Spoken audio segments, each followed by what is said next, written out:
All right.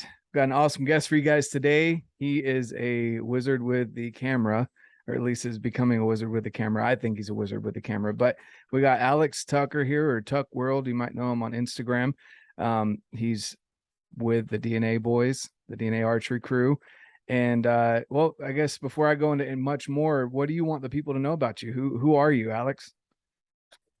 First off, I appreciate you having me on, man.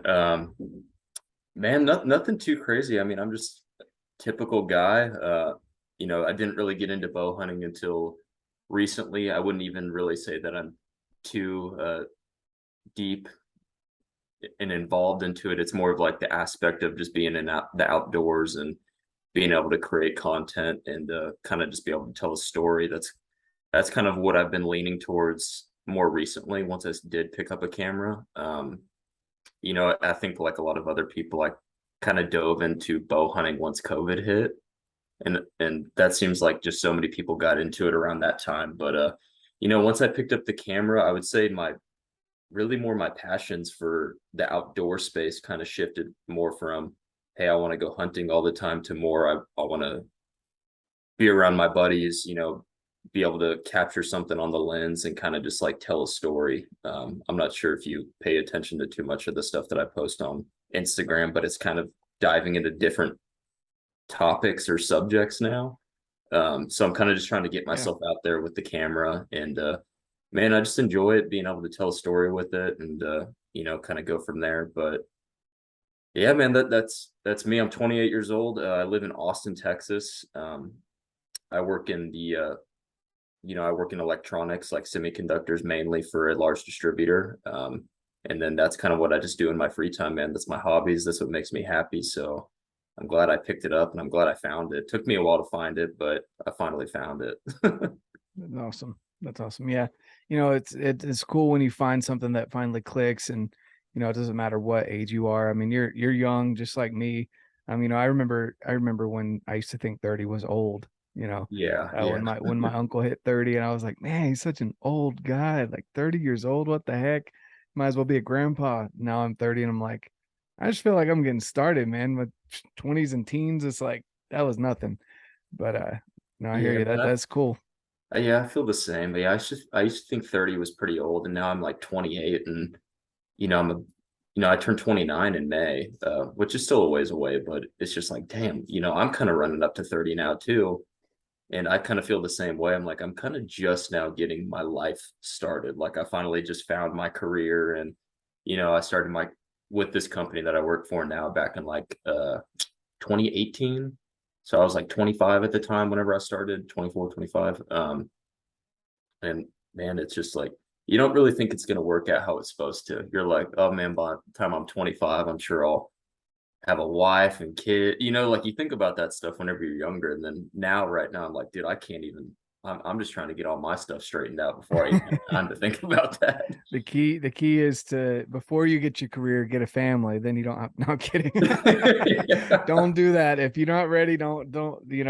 I'll never tell people to have kids because it's unless they want them, right? I'll never look at someone that doesn't have kids or doesn't have a family and think, well, what's wrong with you? Because to me, I'm like that.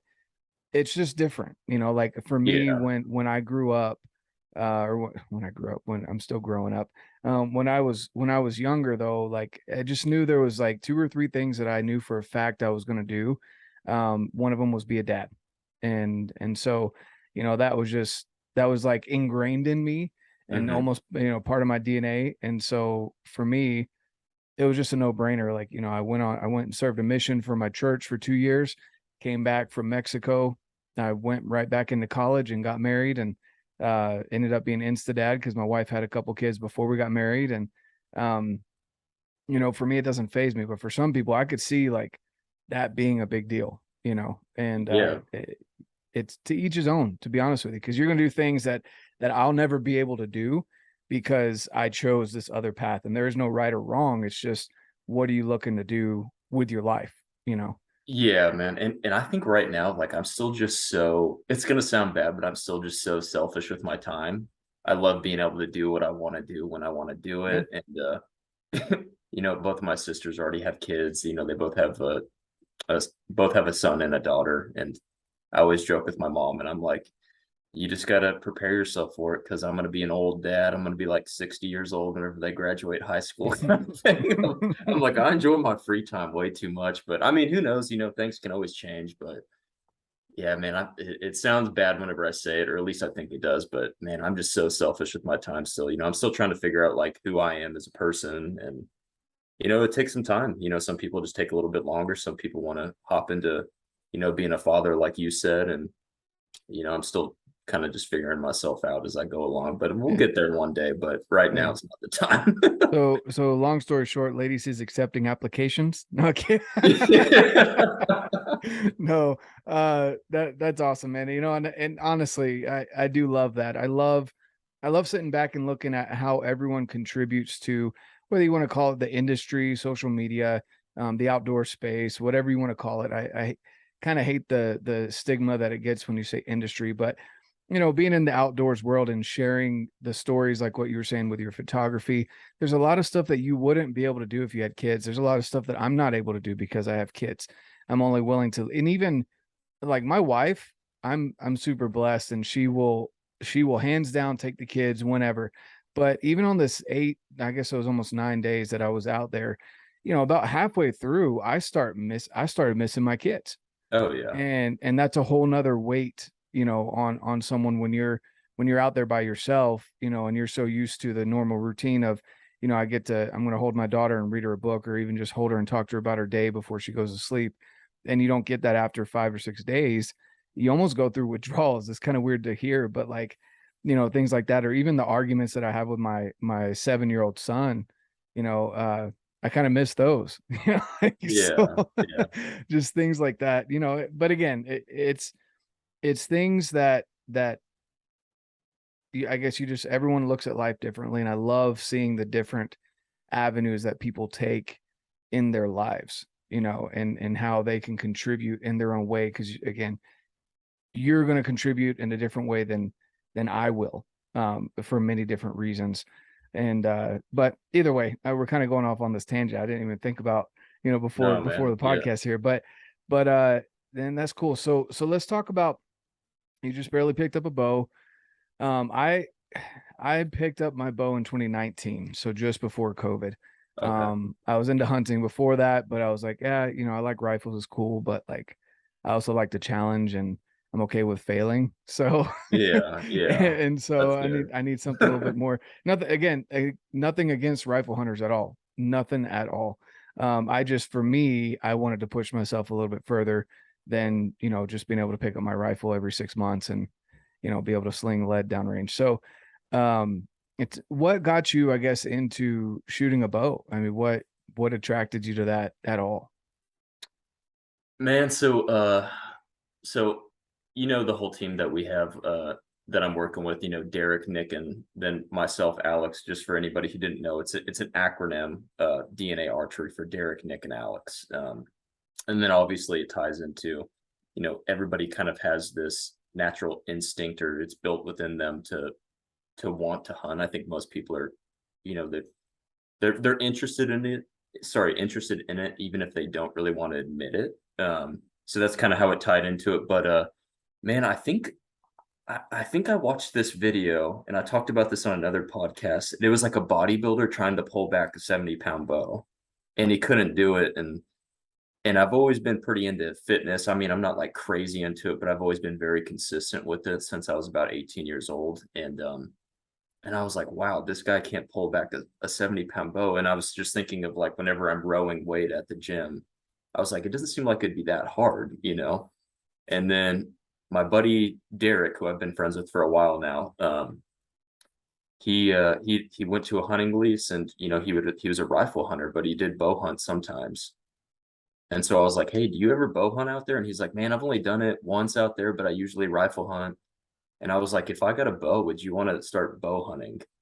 Because I just want, it just seemed like something cool to get into. I don't know if it was because movies or, that video. And then obviously I'm a basic bro, so I listen to Joe Rogan's podcast, and he'll talk about it and stuff. And It's probably where you saw it. I think it was Cam Hanes had his 80 or 90 pound bow, and he had a bodybuilder go out there with him.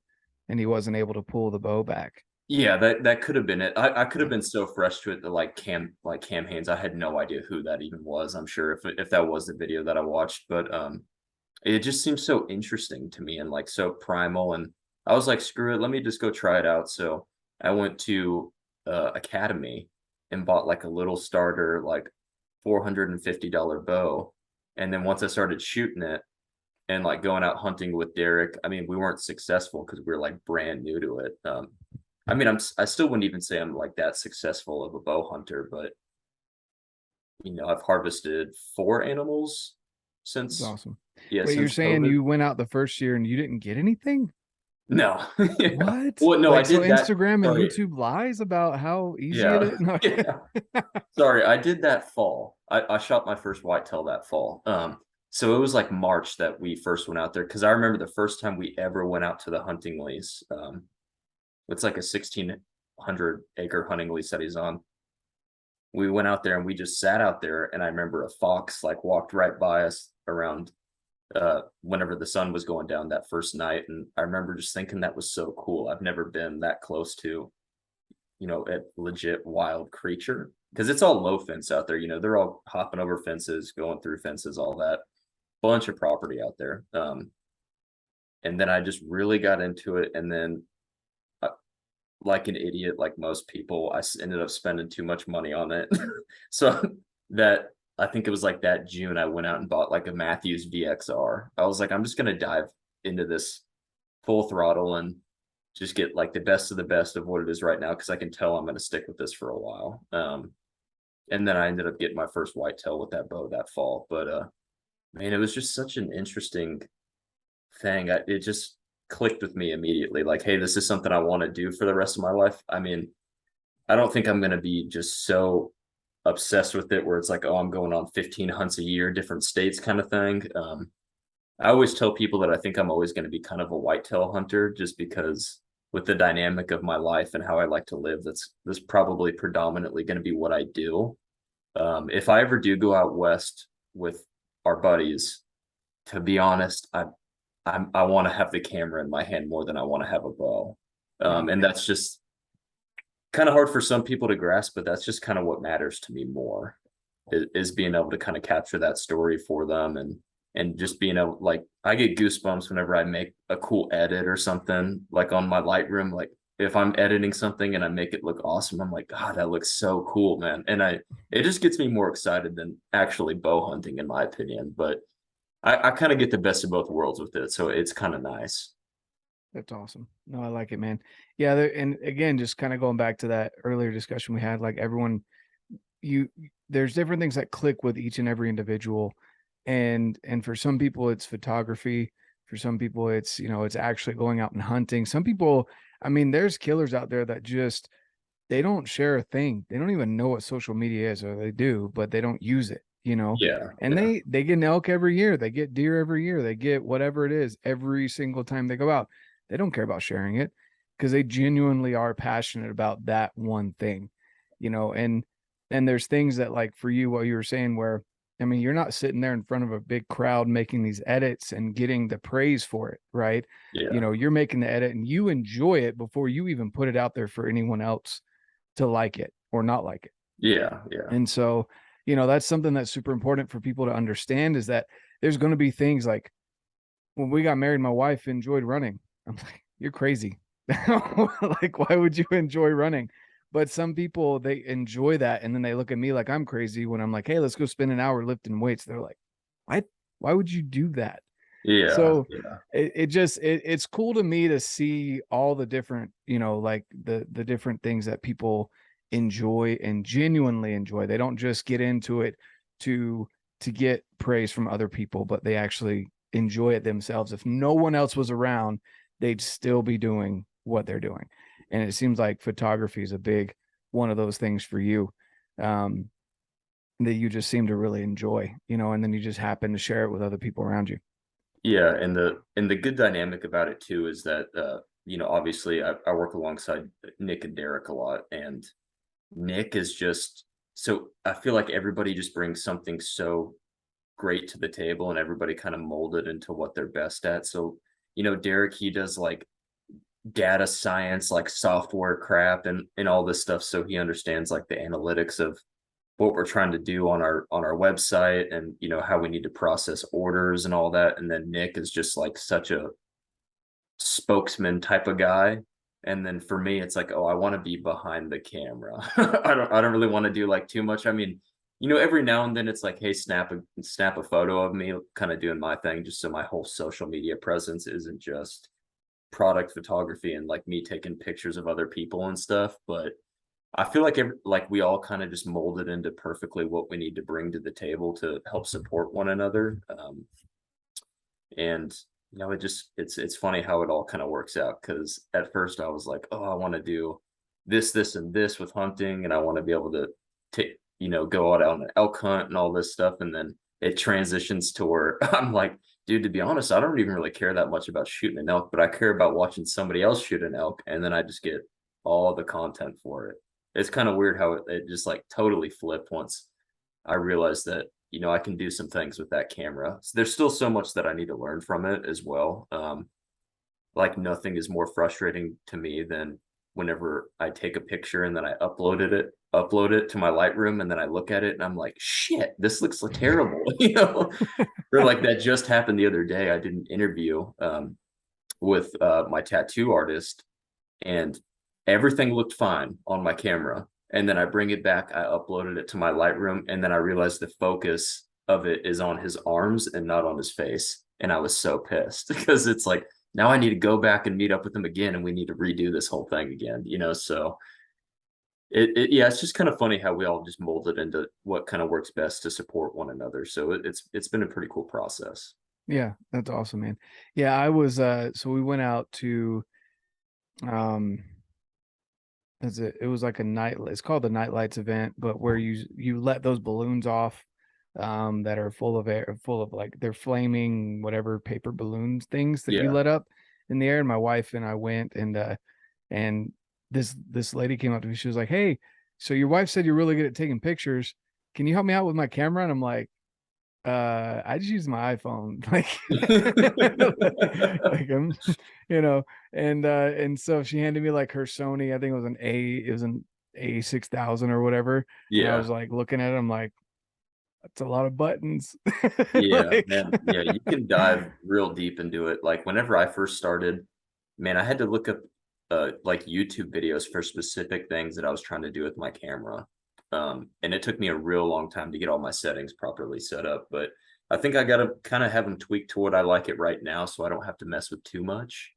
But yeah, man, it's taken me so long to figure it out. And I shoot a Nikon, and then other people are like, dude, you need to shoot a Canon. Like the coloring on the Canons are freaking awesome. The coloring is great on them, but it's like, dude, I don't want to completely relearn a camera, because I've already got this bad boy figured out. If I upgrade, it's going to be with Nikon. So Nikon gang, baby. I was gonna ask. So that was one of the questions I actually got from Instagram was, why Nikon? For me, it's funny because, and I'm sure eventually I'm gonna get a camera, and it'll be Yeah, one of those. It'll be a smaller one, but something for the podcast here. Getting some better photos while I'm out, and just content basically. yeah, yeah, But I tried to carry one around. I didn't like it. And I think it was because it was a little bit bigger, and I'm just not ready to drop thousands of dollars on that. I'd rather go buy another bow and some rifles or something. yeah, Um, yeah. but as far as cameras go, like what, so you obviously you're a Nikon guy, but the difference between Sony, Canon, and Nikon, is it like Sig and Glock for pistols, or like Christensen arms and whatever the other custom rifle is, or Matthews and Hoyt? Like, is it similar to that where there's just slight preferences based on the photographer?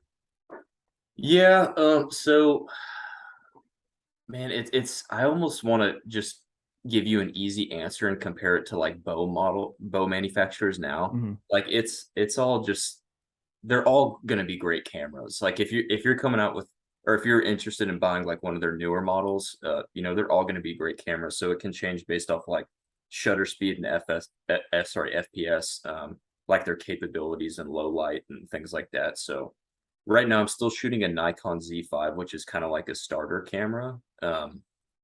And one thing that's holding me back with just this camera, so I love all the capabilities of everything on it besides my FPS, my shutter speed on it, and then my low light settings. So I can't really shoot whenever we're out in the morning. I can't really get any good photography because it's going to be real grainy, and that's just the capabilities of my camera at this moment. You're going to find that even with Sony, Canon, like older models, because the Z5 is still a little bit of an older model. Like they have the Z6, the Z6II, Z7, Z7II, and then now the Z9, which is like, I think that's like a $7,000 camera, which I'm not about to drop money for.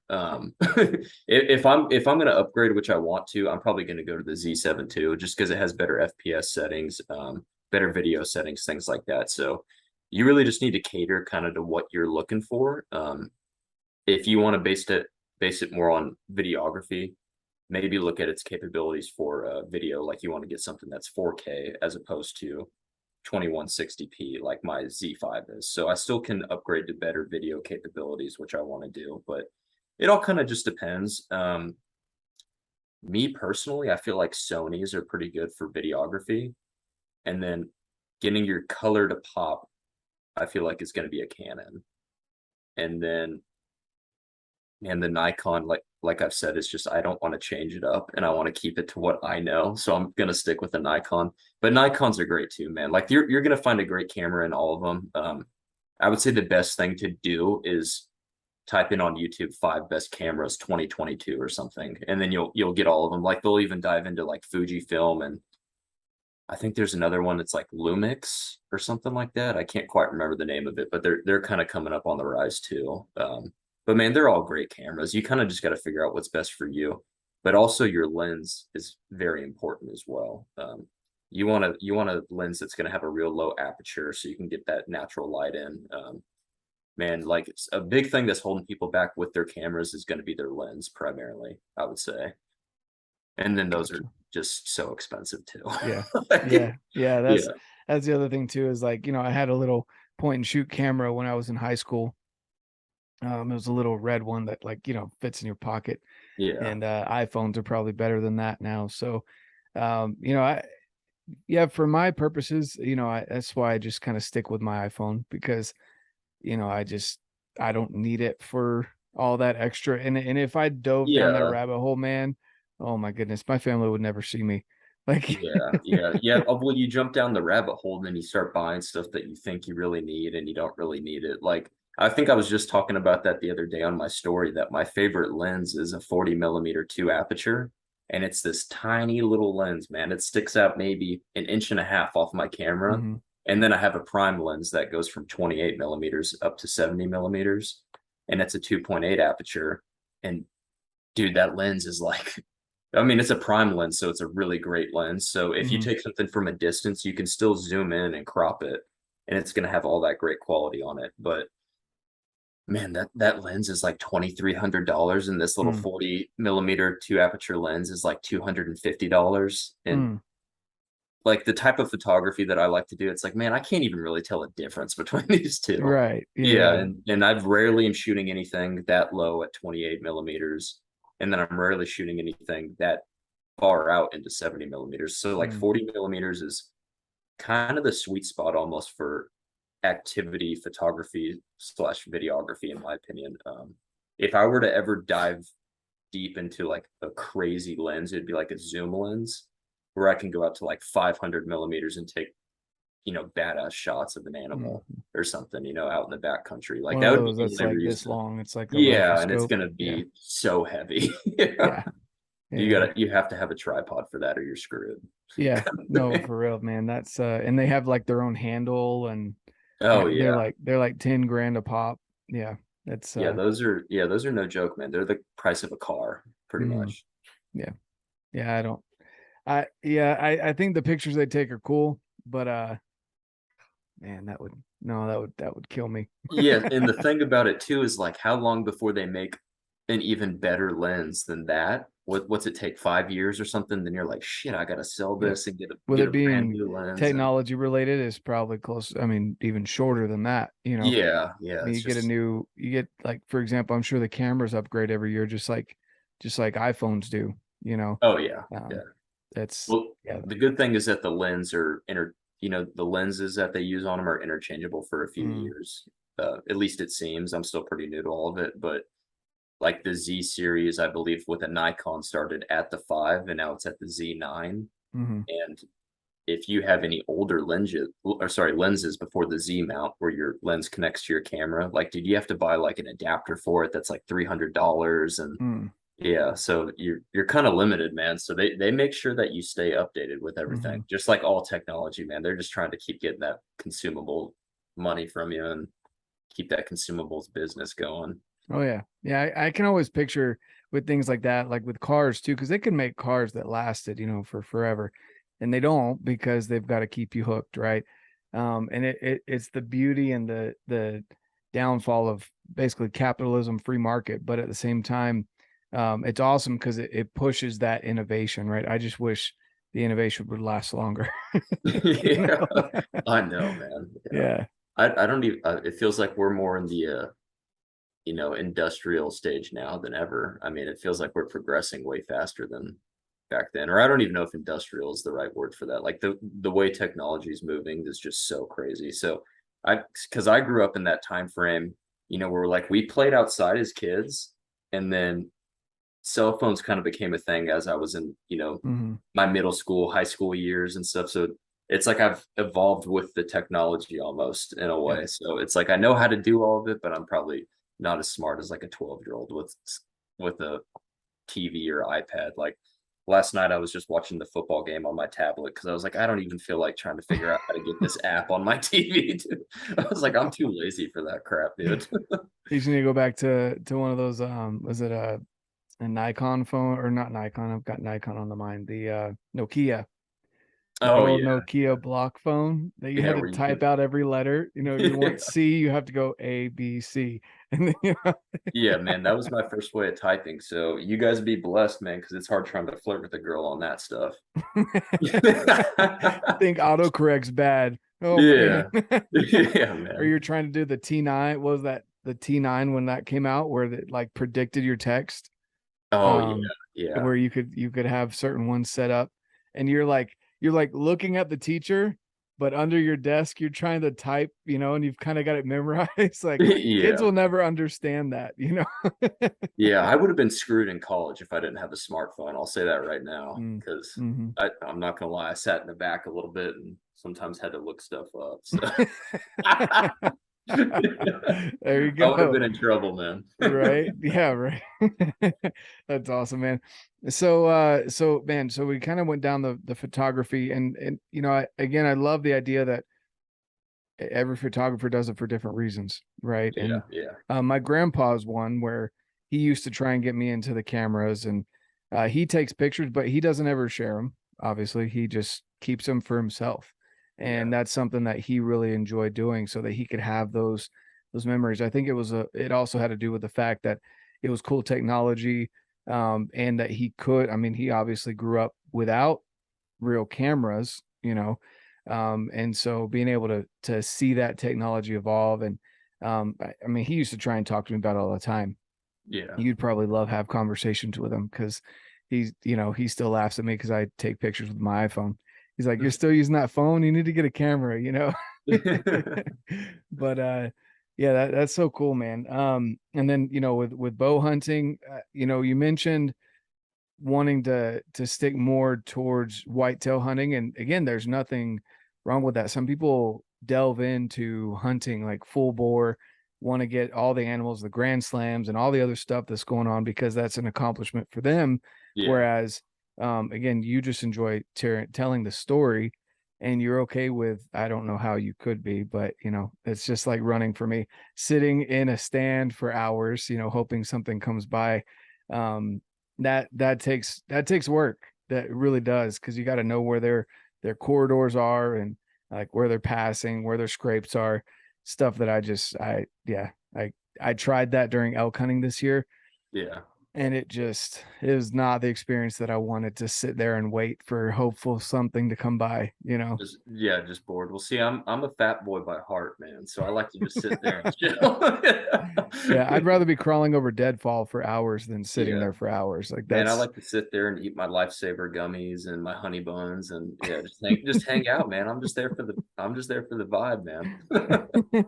But no, man, so Derek and Nick are actually so it's whitetail opener this weekend Mm, here in Texas. So they're heading out this weekend. I got some tickets for my brother-in-law to go to the Houston Texans Chargers game because he's from like San Diego, like huge Chargers fan. So it's kind of like his birthday slash Christmas present. So I wasn't able to go out there with them this weekend, but the plan was pretty much to sit with them while they were hunting, and I was just going to be with my camera because whitetail's so abundant out here. mhm. It's the Target rich. yeah, so Nick is pretty into, he definitely makes it a little bit more challenging. Like he'll sit up in a stand that's, like 20 feet up in the air. And I think the first whitetail he ever shot, dude, was from like 40 yards away. Sit like 20 yards up in the air, and it's like, all right, dude, that's pretty impressive, because Yeah. that's a pretty far shot. And I want to say it was like double lung, like perfect shot, man. He sent us the video. I remember whenever he was like, "Oh, dude, I just shot one. It was like 42 yards out or something." I remember kind of being like, "Yeah, right. It probably wasn't that far." And then he sends us the video. It finally goes through because I'm sitting with Derek, and I was like, "Oh, wow, dude, he actually did that. Like that was a beautiful shot." But man, like the plan was kind of just to sit with them.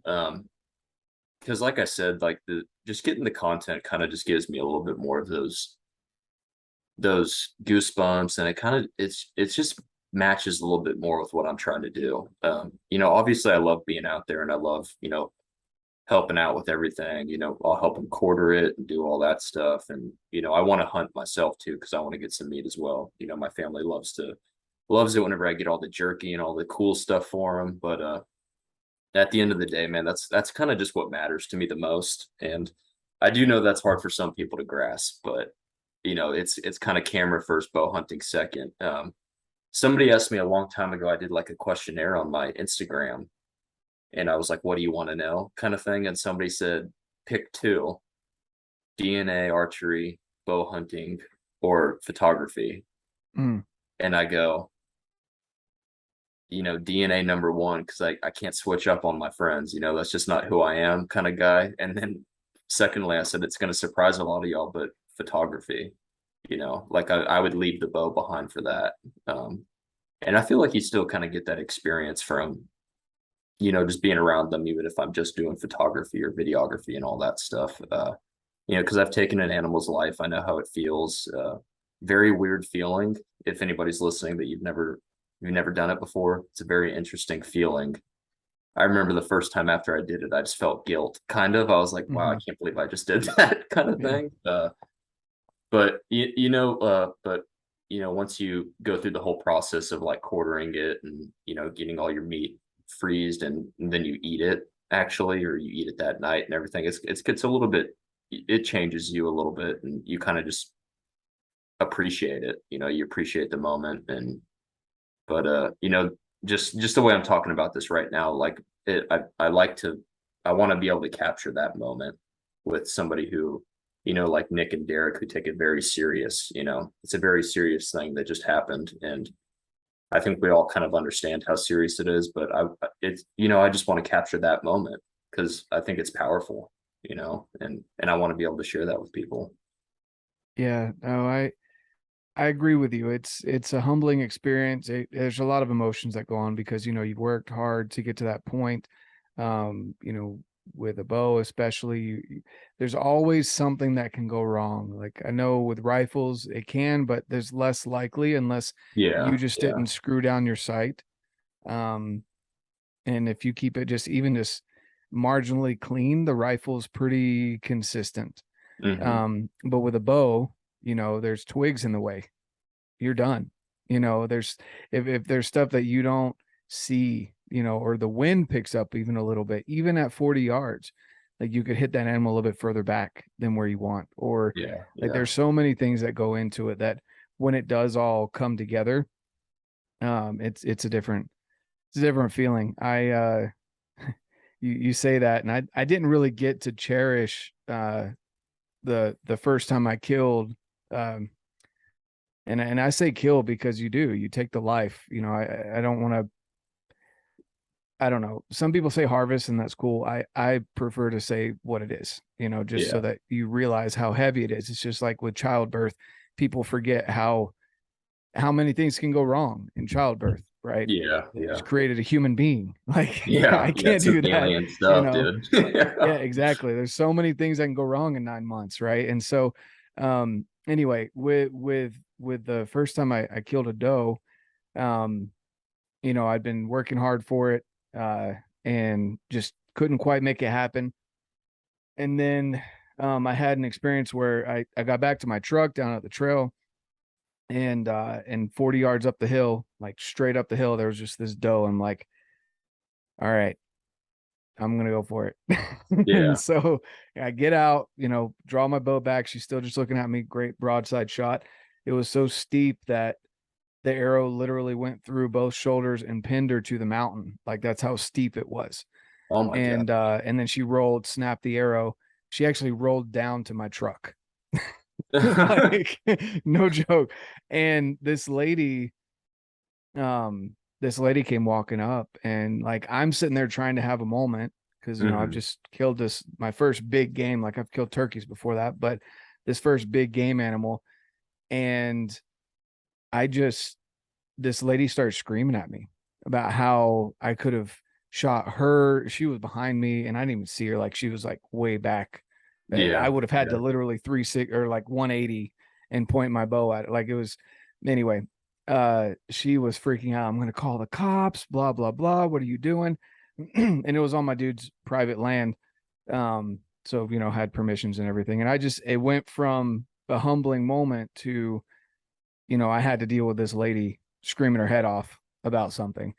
And so, now you brought that up. I'm like, man, I really didn't get to have that moment with my first, my very first bow kill. But either way, it's something that really is humbling, and I love that you want to capture that experience and again share it with others because you've got some great guys. I don't know Derek very well.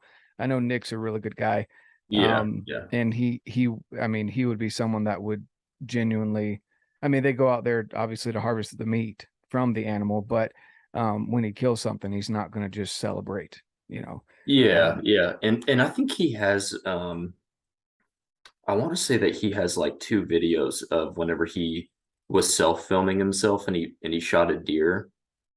Um Man, and you can almost see him like shaking after he does it. Cause I mean, yeah, we all do, but whenever you're not actually watching yourself do it, mhm, it he's like shaking after it and stuff because it's a hard moment, man. Like mhm. that it's kind of a that just happened moment. And you have all this anxiety and adrenaline going through you and it's but it is a very humbling moment. I remember the first whitetail that I ever shot, it was a heart shot and it kicked up, ran about 10 yards, looked around, kicked up again, and then just pummeled over in the bush right there. Like it was literally 20 yards from where I shot it.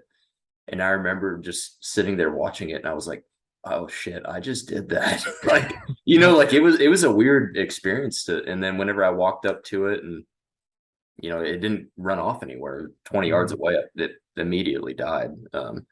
So it is the best death that it will probably have. But I remember walking up to it and grabbing it from its back legs, and then Derek grabbed the front legs, and I remember picking it up, and it didn't look that big of a doe, but once you pick it up and all that dead weight, you're like, wow, Yeah. it's yeah, it's a tough moment, but I think it's something that you can capture in a way to be very beautiful too, if you're doing it with the right people, Yeah. so No, definitely. Yeah, it's and even the cleaning process, that can be something that is that's really special. You're trying to take care of and get the meat.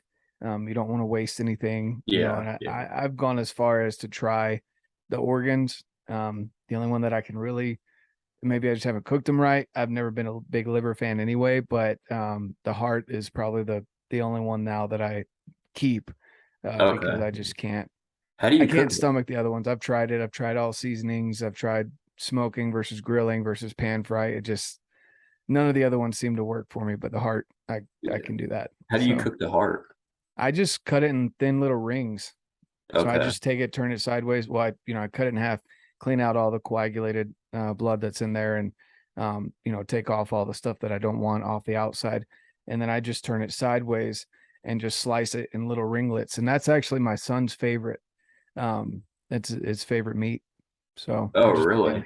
I just pan fry it or grill it in thin little slices, and yeah, it's not too chewy at all. Yep. Wow, that's kind of surprising because you think of, something that's technically a prey, Mhm. like they're getting chased off by like, you know, bobcats, coyotes, mountain lions, any of that stuff. You would think that the heart would be tough because there's Mhm. probably just so much anxiety that they have just all day, Yep. with Yeah, that and that's why I the do heart just pumping. the Yeah. thin ringlets rather than some people do it in like chunks or they throw it in like a soup or something. But if you do it in thin ringlets and then you just put some of I don't remember the seasoning, some basic steak seasoning on it, and I just Yeah. pan fry it and then throw it in with some rice and some veggies, and it's good. Oh, okay. Oh, that's interesting, man. Yeah. I'll have to try that sometime. Yeah. Yeah, I've never thought of that. Yeah, but yeah, kidneys, and I've tried kidneys and liver. I can't like it. It's dude, in it with beef. Even I don't like it. I don't like the texture. I just don't like it. And then with game meat, it just has like it's like 100 times more gamey than any other meat, and even the smell of it, like it, I just can't. I can't do it. I've Yeah, tried. yeah. I just I can't. can understand that. Yeah. Maybe when I'm old and I've lost my taste buds and I want liver and onions, then maybe I'll do it then. But I can't do it, man. Yeah. Um, but yeah, anyway, so just trying to take care of, just appreciate what's given, right? Not just leaving. Like I even take the ribs and everything, just to make sure I'm getting everything out of it, Hmm. everything that's been provided to me. And so, but yeah, that's it's definitely a cool and humbling experience for anyone that hasn't come across that. And maybe you watch a lot of YouTube videos on it, and you see these people that like do the big celebration afterwards. Um, I've I've never been in a group of guys that has jumped around and screamed and been that excited. There's been high fives or hugs given, but it's a very the guys that at least that I'm with, it's very humbling. Yeah. They understand what they just did. So um yeah, anyway, I'd recommend getting a group of guys like that, guys or girls that are like that. Yeah. Yeah. We definitely don't do any of the jumping around kind of Yeah, stuff. yeah, Yeah. yeah. But yeah, it's more just like, man, that just happened Hmm. kind of vibes. It's kind of, all righty, well, let's take care of this kind of thing, so. But yeah, we're all very appreciative. I mean, none of us are jumping in joy kind of thing because I think we all kind of understand the magnitude of the situation. But yeah, it's a good group of guys that I'm with, man. Like I can't say anything bad about them. No, yeah, for sure. So let's talk a little bit about, hit on photography, archery, what's gotten you into that. And then let's talk a little bit about fitness. Fitness is a term that, some people may think bodybuilder, that kind of thing, but fitness has a bunch of different, I guess, avenues, just like anything else. Uh, what, I guess, where did you start with fitness? Was it sports in school or even before that? And where are you at with it now? Man, so I played sports growing up and stuff. I was never really like the super athletic kid or anything. But I actually stopped playing sports after my ninth grade year. I was like, man, I don't want to go to practice and all this stuff. And, my dad was super cool about it. So I feel like I kind of held on to it a little bit longer just because my dad would, he wanted me to play and all that stuff. So I kind of felt like I was going to disappoint him if I just was like, hey, I don't want to keep playing this. I'd rather go into extracurriculars and stuff. And, man, so I stopped playing football after my ninth grade season. I started, I had started, my entire football career. I'd always started, and then in, middle school and stuff, I was on the football's A team. They call it like the A and the B team that they have because too many kids play and stuff. So I was pretty decent at it, but I wasn't like the super Let me athletic guy. guess. You were a cornerback or running back, like halfback. No, I wasn't a halfback, man. Yeah. Okay. I wasn't athletic enough for a skill position, man. Oh, okay. Well, what'd you Yeah. play then? Yeah. So in what did I play in? So in middle school I was a strong safety, but Okay. strong safeties were considered like outside linebackers on our Yeah. team. So we had like strong safeties who would kind of like drop into coverage, like we do like a 3-step back and then we'd blitz sometimes and drop into like it was kind of like a hybrid position outside of a linebacker and then You're like like our the fourth linebackers. linebacker. Did you guys run Yeah. like a 3-4-3 or something? Yeah, so it was like a 3-4 kind of linebacker. So I did strong safety, and then I also played this thing that we call, which is like a swing man, Hmm. which kind of is like an extension of a tight end almost. So Okay. the offense, they ran the slot T, so it was a lot of running, but we'd have some sets where we went out wide, and so I'd go out wide sometimes, and it was kind of like your main. It was kind of the quarterback's like main read before going Like a anywhere slot else receiver. if they were to pass. Not even really a slot receiver. Like it would either be I was on the line, Hmm. kind of as a extended tight end, but not right off the tackle. And then other formations I was out wide. Hmm. So yeah, it's kind of a weird scheme that my high school ran. They actually still run it and somehow just went to state a few years ago without passing the ball, which is mind blowing to Something me. works. Yeah, but yeah, so I stopped doing that, and then after ninth grade, man, I actually got into theater. So I was in theater, and I was doing plays with our advanced productions, and did like the whole UIL thing for that one act play. And then it was my summer of after my senior year going into college. I was kind of like, man, I'm just a little little weak guy, dude. I need to start like putting on some weight, because I You was a turned into little. a thespian. Yeah, I was like, man, I think I graduated high school at like 135 pounds. Oh, Like I was a geez, small dude. kid. And I Last was like, time I was man, 135 pounds, I want to say I was like, it was like early junior high, man. Like, yeah, I mean, but I'm not a big guy, so I was like, yeah. shoot, man, I need to start working out. And then I just really got into like bodybuilding and stuff. And I think at the end of my sophomore year of college, I was already like 185 pounds. So, I'd put on some good muscle. You know how it is whenever people start off, like they pack on muscle super Oh, yeah. quick. And then obviously I added some fat to that too, because I was just eat kind of thing. But I've had an interesting fitness journey because I went from like the skinny kid to where I got super bulky and was, doing incline press with like 225 and, shoulder press with like 185, like it was nothing. And then once COVID hit, so I'd kind of stayed in that range for a while, like 175 to 185, like throughout that entire time. And then once COVID hit, the gym shut down, so I got really into running because I had to do something, and I had a few dumbbells at my place, so I'd do like little chest press, shoulder exercises, and then I would just go off and run.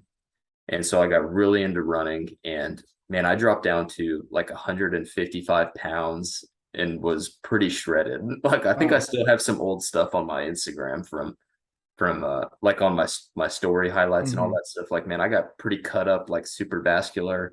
That was And awesome. then so I was running and lifting weights every single day after work. That was pretty much my life.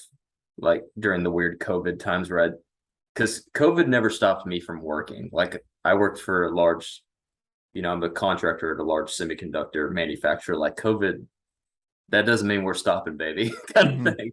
So I would work all day, and then I'd come back and go lift weights, and then I'd run pretty much every single day.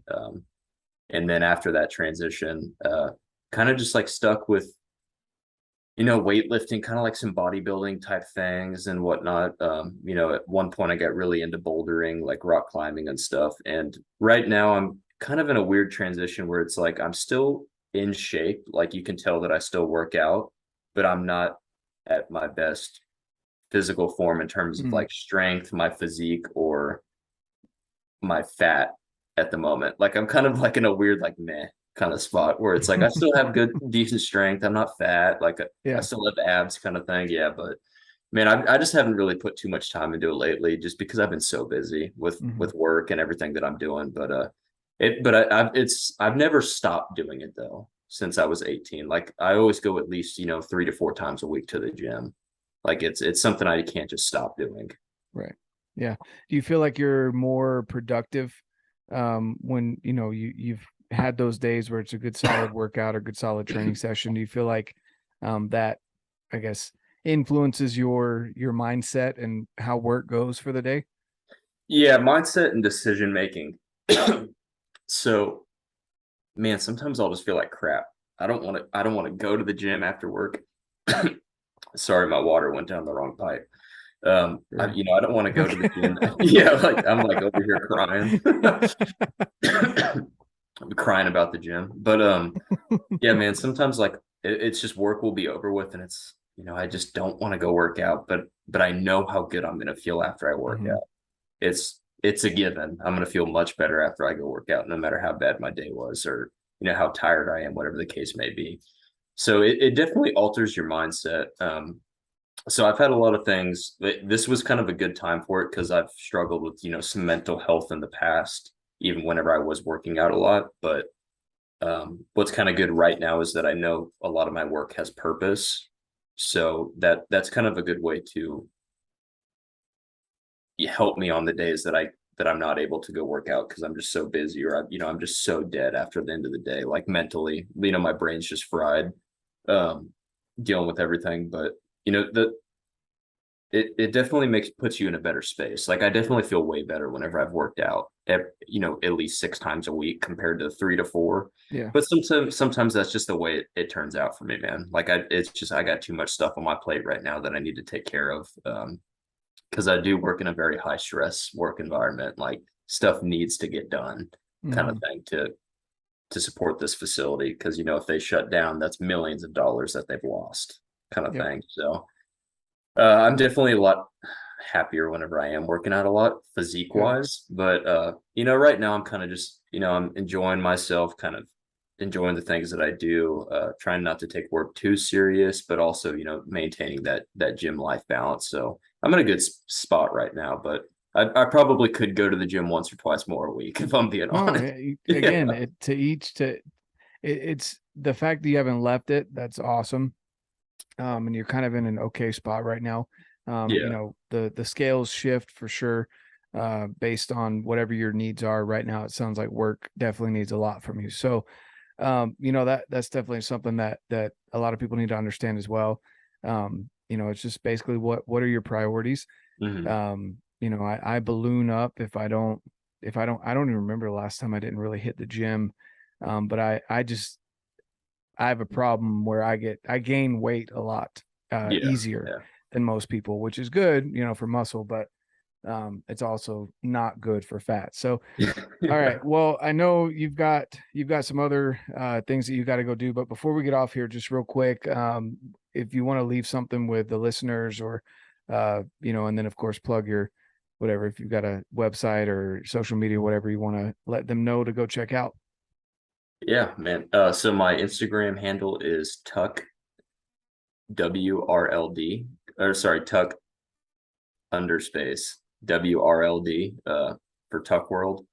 My website with the guys DNA Archery is dnaarcheryco.com, and there you can check out merch.